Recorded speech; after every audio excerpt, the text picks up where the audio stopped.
ایسا وظیفہ لے کر آیا ہوں جس میں آپ کی باطنی صفائی ہو جائے گی، یعنی کہ آپ کی روحانی طاقت جو ہے وہ بہت زیادہ بڑھ جائے گی اور انشاءاللہ آپ کا ہر عمل کامیاب ہوگا۔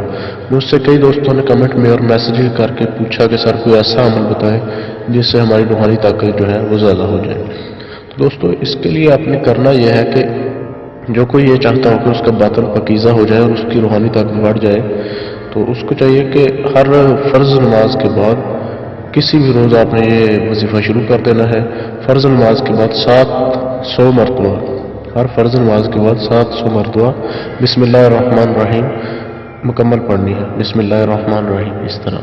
تو ہمیشہ ہر نماز کے بعد 700 مرتبہ پڑھنی ہے اور اس عمل کو کم از کم 1 مہینہ جاری رکھنا ہے۔ انشاءاللہ رفتہ رفتہ آپ کے ذہن میں پاکیزگی پیدا ہو جائے گی، آپ کو گناہ سے نفرت ہو جائے گی، شیطانی وسوسے آپ کو تانگ نہ کریں گے اور آپ کی باطنی صفائی ہو جائے گی۔ آپ میں اتنی زبردست جو ہے روحانی طاقت پیدا ہو جائے گی کہ آپ کا ہر عمل انشاءاللہ کامیاب ہوگا۔ دوستو اگر آپ کو عمل یا وظیفہ پسند آیا ہو تو اس ویڈیو کو لائک، شیئر اینڈ کمنٹ ضرور کیجیے۔ Thank you for watching.